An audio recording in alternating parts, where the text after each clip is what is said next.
Nobody told Danny Reeves that the shuttle bay would smell like burnt copper and whetstone. He stepped off the transport with his single bag over his shoulder, and 300 alien eyes turned to look at him. Most of those eyes blinked in ways that made his stomach flip. Some had no eyelids at all. Human, someone whispered. The word spread through the crowd like a small fire. Danny kept walking. He had learned early in life that confidence was just fear wearing better clothes. A floating drone scanned his face and beeped. Cadet Reeves. Barracks 9. Follow the green light. The green light led him through hallways that curved in strange directions. Station Helix 7 was built by species who did not think in straight lines.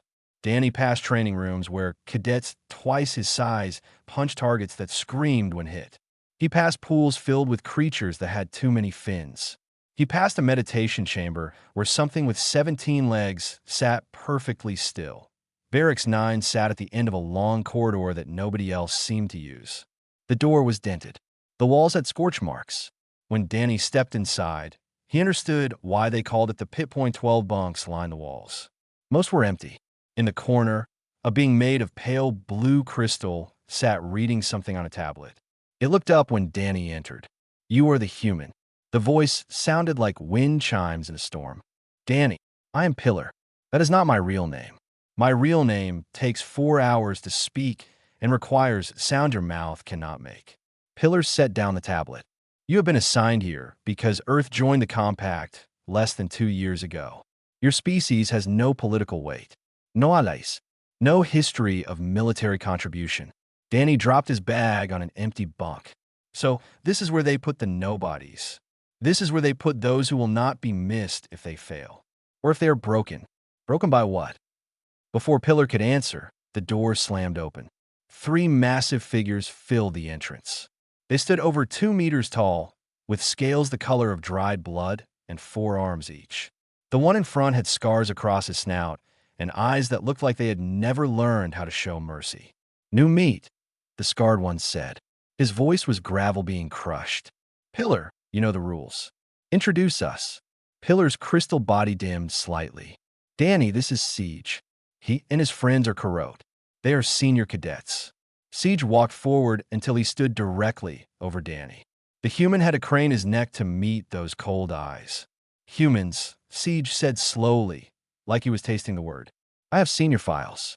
Soft skin, weak bones, no claws, no fangs, no armor. Your species lived on a planet of dirt and water, and somehow convince yourselves you were special." Danny said nothing. "There is a system here," Siege continued. "The strong protect the weak. In exchange, the weak show respect. Every rest cycle, you will give 1/3 of your food rations to me. You will clean my equipment. You will speak only when spoken to. Do you understand?" Danny looked at Siege. Then he looked at the 2 Corot behind him. Then he looked at Pillar, whose crystal form had gone almost completely dark. "I understand," Danny said. Siege smiled. It was not a nice smile. "Good. Smart human. You will live longer than most." The Corot left. The door closed behind them. Danny sat down on his bunk and started unpacking his bag. "You should not have agreed so quickly," Pillar said. "Now they will think you are truly weak." "I did not agree to anything. I said I understood." Danny pulled out a small photograph and looked at it for a moment before putting it under his pillow. "There is a difference. The difference will not matter when Siege comes to collect. We will see." That night, Danny could not sleep. The station made sounds that no human building ever made. Groans and hums and whispers and frequencies that tickled the inside of his skull.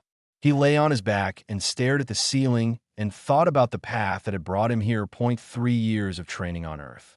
18 months of political arguments about whether humans should even be allowed to join the Galactic Compact. 6 months on a waiting list for the Academy. And now this. A rundown barracks full of rejects, ruled by thugs who thought strength was the only thing that mattered. Danny smiled in the darkness. They had no idea what humans were capable of when pushed into corners. They had never studied Earth's history. They did not know about the wars, the revolutions, the countless times a species had faced extinction and refused to die. They thought soft skin meant soft will. They were about to learn otherwise. Danny closed his eyes and let sleep take him. Tomorrow would be the first day of his real education.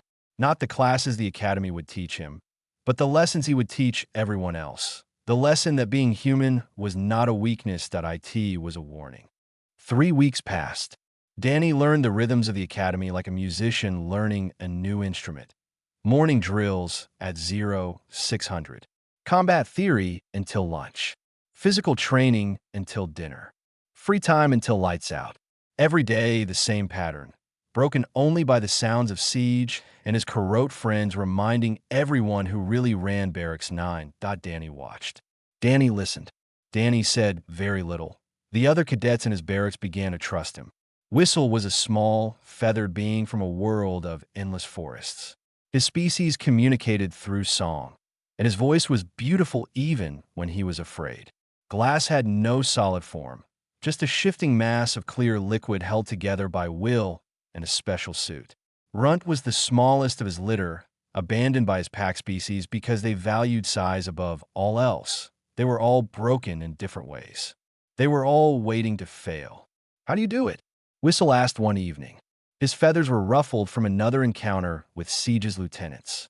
"Do what?" "The endurance runs. The climbing tests. You finished the canyon simulation today without stopping once. Even the Carrot had to rest." Danny shrugged.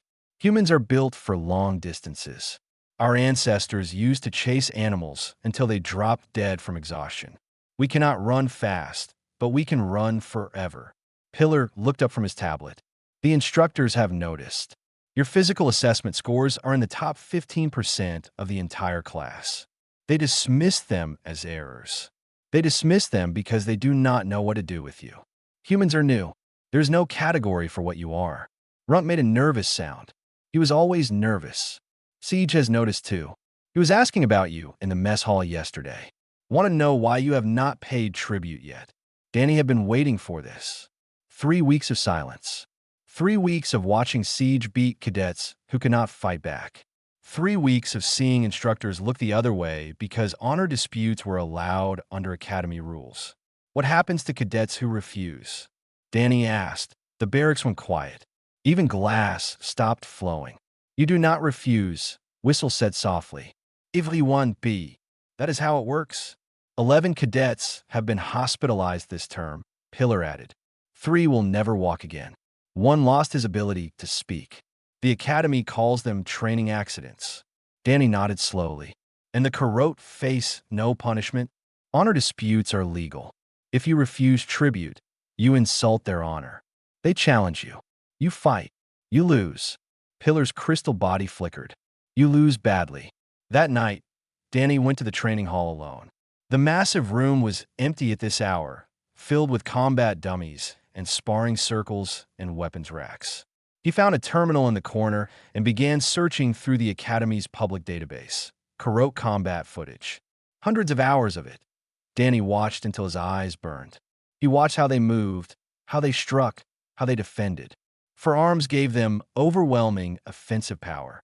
They could attack from multiple angles at once. Their scales were thick enough to shrug off most blows. Their reach was nearly twice his own, but they were slow to turn. Their spines were rigid, built for forward charges and not lateral movement. They relied on strength because they had never needed skill. Why learn technique when you could simply crush your opponent? Danny paused the footage on a frame showing Siege mid-strike. The Carrota's face was twisted with rage. Pure, unthinking rage. That was the real weakness. Humans had spent millions of years learning to control their emotions in combat. To think clearly when their bodies screamed for blind violence. To plan 3 moves ahead while dodging the first. The Carrot had never needed to learn this. They had always been the strongest, the biggest, the most dangerous, until now. Danny closed the terminal and walked to the combat dummies. He began to move through forms he had practiced since childhood. Strikes and blocks, and throws and holds. His body remembered every lesson his father had taught him in that small gym back on Earth. Fighting is not about power, his father used to say. Fighting is about making your opponent's power work against them. Danny practiced until his muscles ached. Then he practiced more. The next morning, Siege found him in the mess hall. The Carrota's shadow fell across Danny's food tray like a promise of violence. Human, your time is up. You pay now, or you pay later. Later hurts more. Danny looked up. The entire mess hall was watching. 400 cadets holding their breath. No. Siege blinked. What? I said no. I will not pay tribute to you today, or tomorrow, or ever. Danny stood up slowly. He was so much smaller than the Cadet that it almost looked silly. And I think you are a coward who only fights people who cannot fight back. The silence was absolute. Siege's eyes went wide, then narrow, then murderous. Honor challenge, he growled. I invoke the right. You will fight me, human. I accept, Danny said, but I name the terms. That is my right as the challenged. Siege nodded slowly. Name them. Danny smiled. Your 9 lieutenants. All at once. Tomorrow. The mess hall erupted. The academy had rules about honor challenges. Ancient rules written by species who believe combat was the purest form of truth. Danny spent the night before the fight learning every single one. No weapons. No letales triques. No outside interference. The match ends when one side cannot continue or surrenders. The challenge party names the terms. The terms cannot be refused without admitting dishonor. Siege had accepted Danny's terms in front of 400 witnesses. 10 against 1. No backing out now. Danny sat in his bunk while his barracks mates gathered around him like worried parents around a sick child. This is suicide, Glass said. The liquid being's form rippled with anxiety. Even if you could beat one Cadet, 10 is impossible. Their scales alone can stop most strikes. Not all strikes, Danny said. Joints, throat, eyes, the soft tissue between scale plates. Every armor has gaps. Whistle's feathers were flat against his body. You cannot be serious. You're talking about fighting the way predators fight prey. On my world, humans were both predator and prey. We learned to be whatever we needed to survive. Pillar sat in the corner, crystal form pulsing with colors Danny did not recognize. I have run calculations. Your odds of victory are less than 3%. I have had worse odds. When? Danny thought about that for a moment.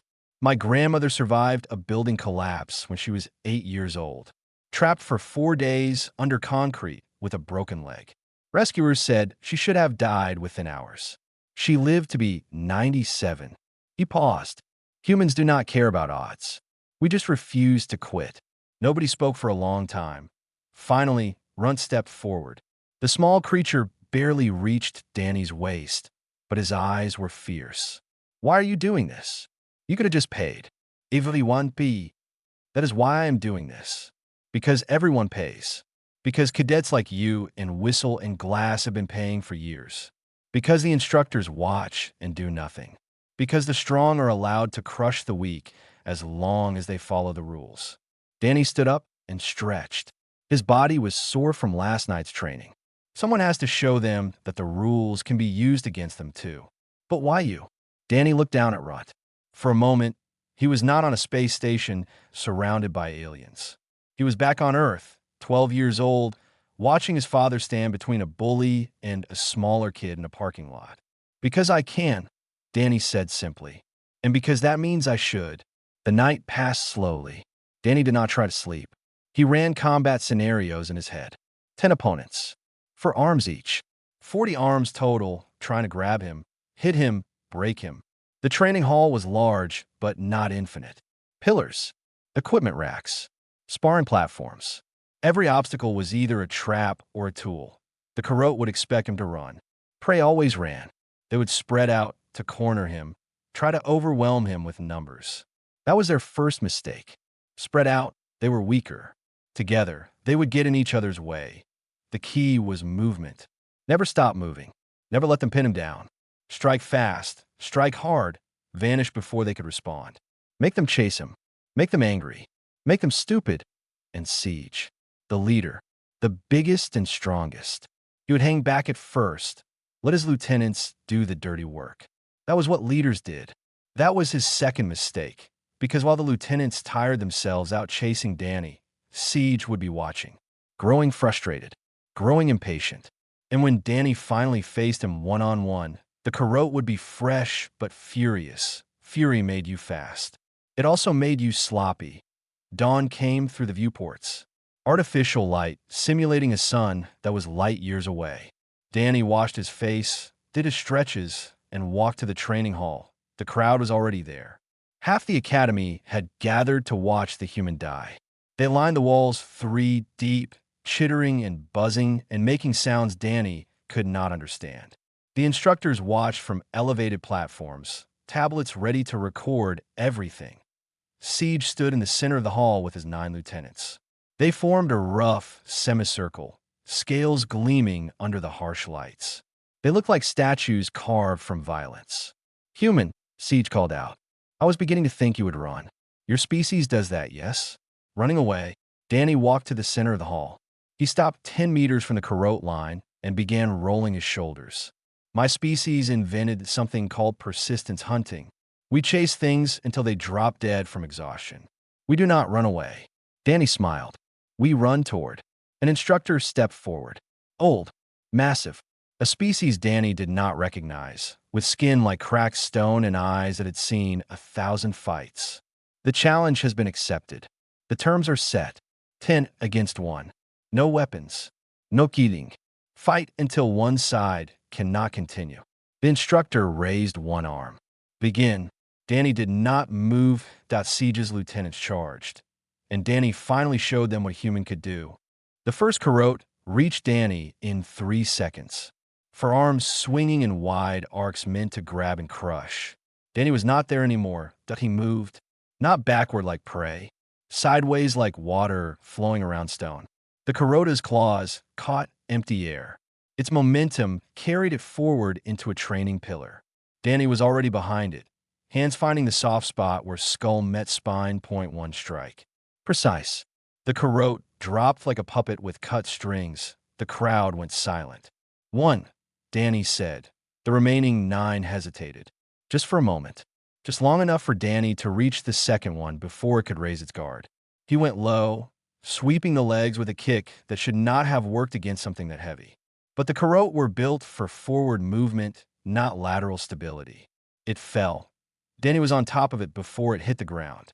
His arm wrapped around its throat, squeezing the gap between scale plates. The Cadet thrashed. Arms grabbed at Danny's body, trying to pry him loose. But human arms were designed for one thing above all else, holding on. 30 seconds. 40. The Cadet's movement slowed. Its eyes rolled back. It tapped the ground 3 times. Surrender. Danny released and rolled away just as the third Cadet's fist cratered the floor where his head had been. 2. Now they were angry. Danny had counted on this. Angry fighters made mistakes. They swung too hard, overextended, left openings a calm mind could exploit. He danced between them, never staying in one place, using their bodies to block each other. The training hall became a maze of scaled flesh and failing fists. Danny ducked under a forearm grab and drove his elbow into exposed ribs. He spun past a charging body and kicked down a knee that bent the wrong way with a sound like breaking wood. He caught an incoming wrist and twisted, using the Cadet's own strength to throw it into its ally. 3 down. 4. 5. The crowd was making noise now. Danny could not tell if it was cheering or screaming. His world had narrowed to movement and breath, and the endless calculation of angles and distances. 6 came at him with a roar that shook the air. Danny stepped into the charge instead of away from it. The Cadet's eyes went wide with surprise. No prey had ever done that before. Danny's palms struck upward, hitting the soft tissue under the jaw. The Cadet's teeth clacked together. Its eyes unfocused. Danny grabbed 2 of its arms and pulled. The Cadet stumbled forward. Danny's knee came up to meet its face. Once. Twice. 3 times. 6 did not get up. 6. He was hurting now. His ribs screamed where a glancing blow had landed. His left eye was swelling shut. Blood ran from a cut on his forehead into his vision. But pain was just information. Pain told you that you were still alive. Still fighting. 7 and 8 attacked together, finally learning to coordinate. Danny cannot dodge both. He took a hit to the shoulder that numbed his entire arm. But he turned the impact into momentum, spinning into 8's guard and driving his forehead into its snout. Human skulls were thick. Corot's snouts were not .8 staggered back, blood pouring from its face. Danny finished it with a knee to the stomach and an elbow to the back of the head. 7 tried to grab him from behind. Danny dropped his weight, slipping out of the hold, and came up with an uppercut to the throat that left 7 gasping for air on the ground. 8. 2 left. 9 stood frozen, suddenly unsure. Behind it, Siege watched with eyes that had lost their contempt. Something else lived there now. Something that looked almost like fear. Danny wiped blood from his face and smiled. His teeth were red. Your turn. 9 charged out of desperation rather than courage. Danny almost felt bad for it. Almost. He sidestepped the rush and caught 9's arm, twisting it behind its back and pushing until something cracked. 9 screamed and fell. 9. Now it was just Danny and Siege. The crowd had gone completely still. 400 beings holding their breath, watching something impossible happen. Siege stepped forward. He was bigger than his lieutenants. Older, stronger. His scales were thicker, scarred from dozens of fights. He had never lost. The concept was almost foreign to him. You have surprised me, human, Siege said. His voice was different now. Quiet, controlled, dangerous in a new way. I did not think your species capable of this. Danny stood his ground. His body was screaming. His vision was blurring. Every breath felt like fire, but he was still standing. We are capable of much more than this, Danny said. Your mistake was thinking that being soft made us weak. On my world, the soft things learn to be clever, to be patient, to never, ever give up. Siege cracked his neck. All 4 arms spread wide. Let's see how clever you truly are. He charged. Danny did not run, but he ran toward. Siege was faster than his lieutenants. Smarter too. He did not swing wildly or overextend. His 4 arms moved in coordinated patterns, covering angles Danny had exploited against the others. This was a fighter who had earned his position through more than just size. Danny ducked under the first strike and paid for it immediately. A second arm caught him in the ribs, lifting him off his feet. He hit the ground hard enough to see stars. Rolled away just before a foot crushed the space where his chest had been. You are tired, Siege said. Injured. Slow. I can see your body failing. This is over, human. You fought well. Better than anything I have ever seen. But you cannot win. Danny pushed himself up. His arms trembled. His lungs burned. The cut on his forehead had opened wider, painting half his face red. He could only see out of one eye now. Maybe, he gasped, but I do not need to beat you. I just need to make you remember this forever. Siege laughed. It was not a cruel laugh. Almost respectful. You truly are insane. Your entire species must be insane. We prefer to call it determined. They circled each other. The crowd watched in perfect silence. Every being in that hall understood they were seeing something that would become legend. The day a single human stood against 10 Corot and refused to fall, Siege attacked again. Danny tried to dodge, but his body was too slow. A fist caught his shoulder and spun him around. An arm wrapped around his neck from behind. Siege lifted him off the ground like a child. Surrender, Siege said. You have nothing left to prove. Danny's feet kicked uselessly in the air. His vision was darkening at the edges. The arm around his throat was like steel cable. He could feel his heartbeat pounding in his skull, slowing with each passing second he thought about his father. About that day in the parking lot, the bully had been twice his size. His father had gotten hurt, badly hurt, but he had won. Because he refused to stay down, Danny stopped kicking. His hands found the arm around his neck. Not pulling anymore.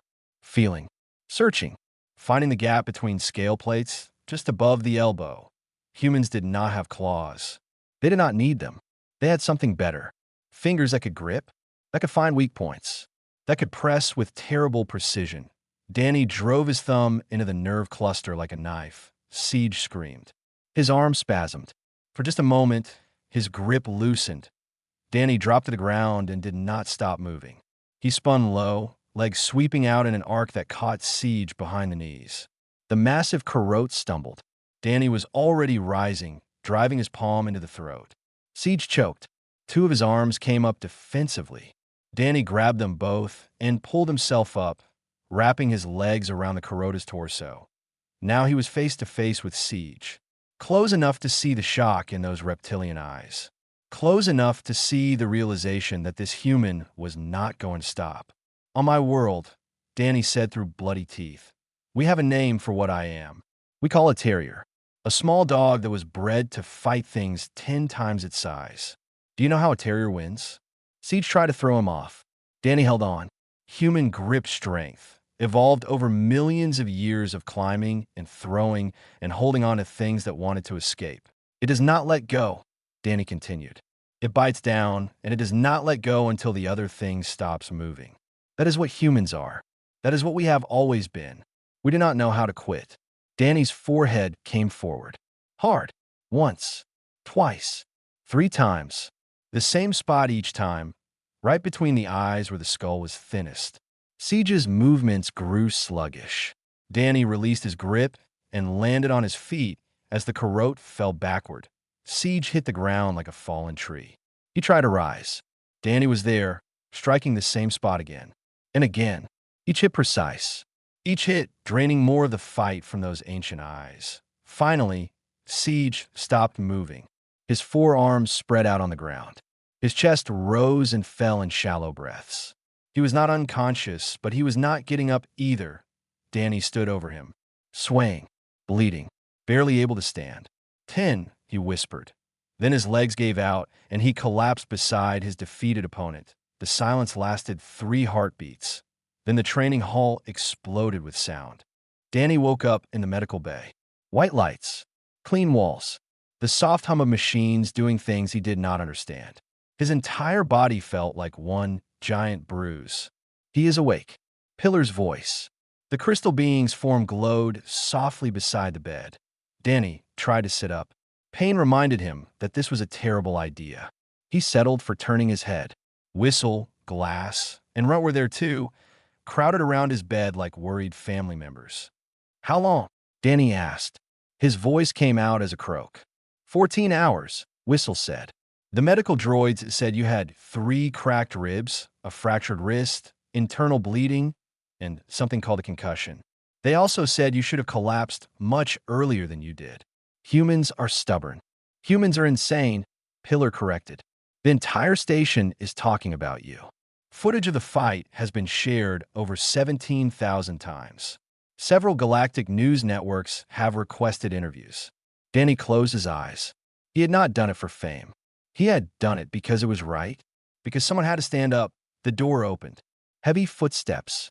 Danny forced his eyes open again and saw the ancient instructor who had started the fight. The warden, they called him. His stone-like face showed no emotion. Cadet Reeves. The voice was like grinding boulders. You have caused considerable disruption to my academy. Saudi, do not apologize. I have not finished. The warden moved closer. In 300 years, no single cadet has ever defeated 10 opponents in an honor challenge. The previous record was 4. You have done something that most species consider impossible. Danny said nothing. There was nothing to say. The tribute system you dismantled has existed since before I took command. Instructors tolerated it because we believed it taught natural hierarchy. The strong leading the weak. The way things are supposed to be. The warden paused. You have shown us that strength is not always obvious. That the weak can become strong through determination and skill. This is a valuable lesson. He reached into his robes and pulled out a small metal pin. It was shaped like a star with 5 points. You are hereby promoted to squad leader of Barracks 9. You will be responsible for training and leading your fellow cadets. This is not a reward. It is a burden. I expect you to carry it well. Danny accepted the pin with trembling fingers. What about Siege? He will recover. His pride will take longer to heal than his body. But I suspect he will be a better leader for having lost to you. The warden turned to leave, then stopped. One more thing. Earth's military attaché has requested a meeting with you. It seems your government is very interested in your future. Then he was gone. The barracks mates gathered closer. Runt was practically bouncing with excitement. Glass's liquid form had turned shade of bright blue that Danny assumed meant happiness. Whistle was making soft sounds that could only be described as joyful music. You did it, Pillar said quietly. You actually did it. We did it. Danny corrected. I just threw punches. You all gave me something worth fighting for. The door opened again. Danny expected another visitor, another official, another person who wanted to study the human who did impossible things. Instead, Siege walked in. The massive Cadet moved slowly, carefully. Bandages covered half his face. His forearms hung limply at his sides. He looked smaller somehow. Diminished, Danny tensed. His friends moved to defend him. Siege raised one hand. Peace. I'm not here to fight. Then why are you here? Siege was silent for a long moment. When he spoke, his voice was different. Softer. To understand. No one has ever beaten me. I thought I knew what strength meant. I thought I knew what power was. He looked at Danny with something that might have been respect. I was wrong. Strength is not about hurting people, Danny said. It is about protecting them, even when it costs you everything. Siege nodded slowly. I see that now. I have been a fool, a bully. I used my power to make myself feel important. He straightened, wincing from pain. I would like to learn another way. If you would teach me. Danny stared at the Cadet who had terrorized his barracks for years. The same being who had broken bones and crushed spirits. And he saw something he had not expected to see. Possibility. Sit down, Danny said. We have a lot to talk about. Siege Saturday outside the medical bay. The story of a human cadet spread across the galaxy. How he had faced impossible odds and refused to fall. How he had shown that courage came in all sizes. How he had changed an entire academy with his fists and his will and his stubborn human heart. But inside that small room, something more important was happening. Old enemies becoming new allies. Fear transforming into respect. The first small steps toward a different future. Danny looked at his strange collection of friends and smiled through broken lips. This was just the beginning.